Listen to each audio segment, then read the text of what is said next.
السلام عليكم ورحمة الله وبركاته. كيف حالكم؟ كلشي بخير؟ نتمنى ان شاء الله اموركم تكون كلها بخير وعلى خير بصحة جيدة ان شاء الله. ونبدا بالصلاة على الحبيب مصطفى، اللهم صل وسلم وبارك على سيدنا محمد وعلى اله وصحبه اجمعين. انا كنوريكم المريقه اللي درت ديال الخرشيف اللي درت معكم في فيديو البارح. درت هنايا الدجاج ودرت هنايا البصله وقزبر ومعدنوس، والتوابل هما الفلفل الاسود والكركم والزنجبيل وشويه الملح، وغندير حامض مصير، وغادي ندير يعني الخرشيف ديالي مرقه، يعني المرقه اللي كندير معكم دائما وكتجي تبارك الله رائعه. هنا بغيت نشارك معكم واحد الكراطان اللي واعر واعر تبارك الله البارح في الفطور. والله الا درت العشاء والله ما كاينش اللي ديك العشاء بقى هكاك حتى لواحد الوقت ولات كلاو منه شويه. عجبوني الكراطان بزاف، درته في الفطور وتبارك الله ما شاء الله جا واعر. المهم تبعوا معايا طريقه. درت هنا شويه ديال الزبده، انا عندي هنا الزبده بلديه، نتوما الزبده اللي عندكم. انا الزبده فقط كنديرها اللي كان الدجاج باقي جديد، لان الدجاج جابوه ليا غير اليوم باقي جديد. الا كان الدجاج في الثلاجه يعني كيطيب دغيا، الا كان باقي جديد كيشد شويه في حتى واخا طيبيه مزيان ما كيجيش يعني رطب. ملي كديري ليه الزبده كيطيب دغيا. كما شفتوا معايا القطع ديال الصدر ديال الدجاج، ويعني تقريبا شي 350 ولا 400 غرام ديال الصدر ديال الدجاج. يعني الكميه ما تقيدوش بها نتوما، الكميه اللي عندكم غادي ديروها. بغيتي ديروا الكفته، بغيتي ديروا اي حاجه اللي عندكم، انا داكشي اللي متوفر عندي درته. في الحقيقه الدجاج هكا جا مع هاد الشهيوه زوينه. هنا من بعد ما تقلات المريقه ديالنا انا كندير لكم هنا وهنا. المهم نتوما ركزوا معايا، مريقه تقريبا راه كلشي كيعرف كيفاش يديرها. بغيت نشارك معكم هذا الكراطان هذا. اللهم صل على سيدنا محمد. هنا غندير الضمه ديال الزعفران، يعني كما قلت لكم ما كنديرش الزعفران القاعد، هذا كيعطي اللوين زوين. المهم هنايا ملي غادي نقليهم غنمرق يعني الكوكوط ديالي، وغادي ندير ليها غنحط المرقه وندير الخرشيف وغنسد عليها من طبيعه الحال ونخليها طيب. مرقه الخرشيف كتعجبنا كتجي واعره. اللهم صل على سيدنا.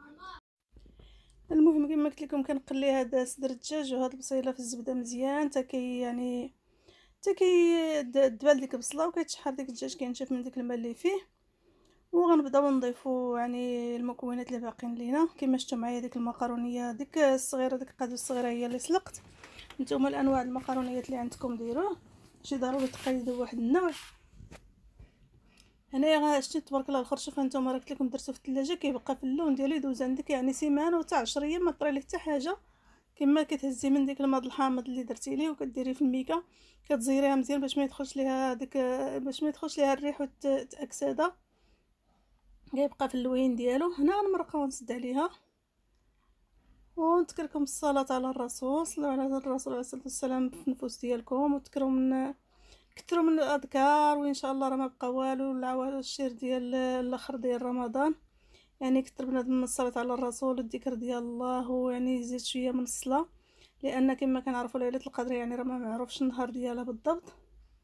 يعني ديك العواشر الاخيره ديال رمضان يعني بنادم يلتمسها في اي ليله، ونطلب الله، نطلب من الله سبحانه وتعالى يعني ويجعلنا يعني من الفائزين بها. هنايا الزيتون حتى هو اللي كنا مصايبينه عليه، كان في الحقيقه كان عندنا غير شويه عزلنا من ديك الزيتون الكحل اللي درنا، اللي كناكلو هكا غير عادي مع الخبز. هاد شويه كان فيه عزلناه ورقدناه يعني دابا وجد. هنا غنسد على المريقه ديالنا نخليوه على جنب وندوزو نكملو الكراطان اللي قلت لكم جواهر تبارك الله. هانتوما خليت هذاك الدجاج وديك البصله تشحروا مزيان مزيان. لاحظتوا هنا ما درت لا تومه لا، انا اذا فقط درت هنا كما قلت لكم بصله والدجاج. وغندير سميتو غنضيف شويه ديال الزيت لديك الزبده، لان غادي نحتاج ندير فيه تقريبا بحال البشاميل. هنا كما شفتوا التوابل اللي غندير فلفل اسود، وغادي ندير شويه الكركم، وغادي ندير الزنجبيل، يعني هادو التوابل اللي كندير، يعني التوابل ديالي معروفين.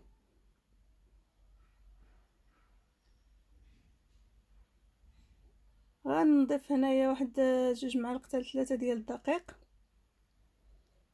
وغنخليه يتحمر مزيان مع هاد التوابل مع هاد البصله والدجاج وهاد الشيء هذا. كما قلت لكم غنديروا بحال البشاميل. غندير هنايا الصلصه ديال المطيشه ديال الحوك، وغندير واحد الصلصه اخرى ديال واحد النوع ديال المطيشه حتى هي. يعني المهم نتوما ما عندكمش غديروا صلصه يعني توجدوها في الدار، تخليوها طيب مزيان وصفي طحنيها وصفيوها وخليوها تتعقد مزيان. انا المهم الصلصه ديال مطيشه ديال الحوك اللي كنقولوا حنايا هي هذه. غنزيد شويه ديال الصلصه من نوع اخر كما قلت لكم. كما كتعرفوا مطيشه راه الثمن ديالها باقي مرتفع، هذاك الشيء اللي كنت وجدته خليته غير الحريره. هنايا درت 2 معالق كبار ديال الدقيق.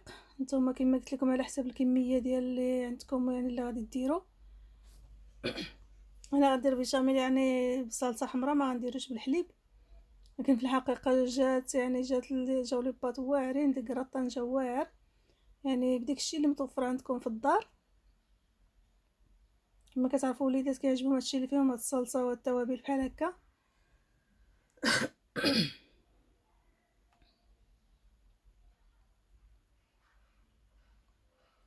انا كنمرقها بالماء وكنحركها مزيان حتى كيتحل ديك الدقيق مزيان مع دوك التوابل كاملين.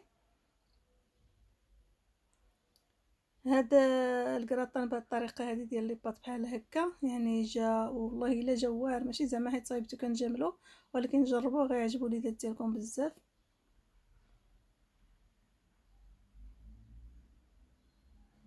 وانا ولادي ماشي اي حاجه كتعجبهم، الا كانت شي حاجه يعني داكشي ديال الخضر بزاف وهذا ما كيعجبهمش. يعني كما قلت لكم الفطور ديالو البارح كانت مرات ولدي كما شفتوا صايبت لينا هذا الشوفله او الزهره. في الحقيقه جات واعره، انا كليت منها ولكن الدراري ما كيبغيوش ياكلوا ليا بحال هاد الانواع د الخضر بحال هكا. وانا نقول ما ملي بقات عندي قلت ما غنضيعهاش، انا غنديرها يعني هنايا وما غاديش يعيقوا بها ياكلوها. زدت واحد الكميه ديال ديك المقرونيه درتها في القاع ديال الصينيه هذه ولا المول هذا. يعني نتوما اي حاجه اللي عندكم ديروها في الطاجين ديال الفران، ديروها في المول عندهم اي حاجه عندكم. انا كندير هاد الصلصه هذه كامله حتى كتلبس هاد الصلصه هذه كامله. غنهز هذيك الزهره او السفله اللي كانت عندي ديجا واجده، غنقطعها هكا شرائح. انتم كتشوفوا راه ما شاربه لا زيت لا والو من الداخل. كتجي تبارك الله كتجي بحال القطن من الداخل، واعره واعره. انا كليت منها في الفطور ديالو البارح، غير هما ولادي كيعزلوا من هاد الخضر بحال هكا. لكن ما تخافوش على اختكم، يعني درت لها طريقه اخرى اللي كلاوها. واحد فيهم اللي اللي عاق بها وكيعزلها وحيده. هذاك الولد عندي في شكل حاجه كاع اللي فيها هذيك الصلصه ديال الاسماك وفيها الثومه والحوت وداكشي كله ما ياكلو. الا بغيتي دير لها بحال الشكل ديال هاد لي باط هكا بالصلصه ولا يعني بالبيشاميل بيض ولا شي حاجه، داكشي اللي كيعجبو هو عنده الذوق في شكل ما كنتو يعني مغير على ماكله ديال الماين الدار كامله. داكشي اللي بقى ديال ديك لاصوص والدجاج وهذا كنخلطو مع هاد المقرونيه هذه كامله، ونديرو فوق هاد لي باط اللي كانوا باقيين وديك الشوفله حتى هما. يعني نتوما على حسب اللي عندكم فرماج كثير ديروا. انا كان عندي غير شويه درتو. في الحقيقه جات زوينه واخا الفرماج قليل، ولكن جات تبارك الله ما شاء الله جات واعره. دابا نمشي ضروري في رمضان حتى في الفطر ديروا وليداتكم في الغداء، ديروا العشاء نتوما. يعني كما كتعرف حنا عندنا يعني لي باط هما العشاء. كديري ليه الفرماج ديالك اللي متوفر عندك ولا اللي المهم اللي عندك شرائح يعني بحال هكا مبشور اي حاجه عندكم. كانت هذه بقى لي عندي فيها غير شويه. في الحقيقه كان باقي عندي في المجمد غير عكس نجبدو، وكان عندي واحد شويه تاني باقي هنايا في واحد القاعه في فريكو ديال الثلاجه د الكوزينه. المهم دخلته الفران تبارك الله جا زوين. يعني هذا هو الفطور ديالنا البارح اللي شاركت معكم يعني. يلا لي البارح كان 6 في رمضان بدا كيتلف لينا اش نديرو. والله العظيم الا الله يكون في العون ديال النساء يعني في سميتو في مطابخ. والله هنايا بنتي صايبات الكريب والله العظيم ماشي جات تبارك الله ما شاء الله. اول مره كناكل في الكريب حتى كنشبع. هانتوما كي جات تبارك الله. نوريكم المقادير اللي دارت فيه.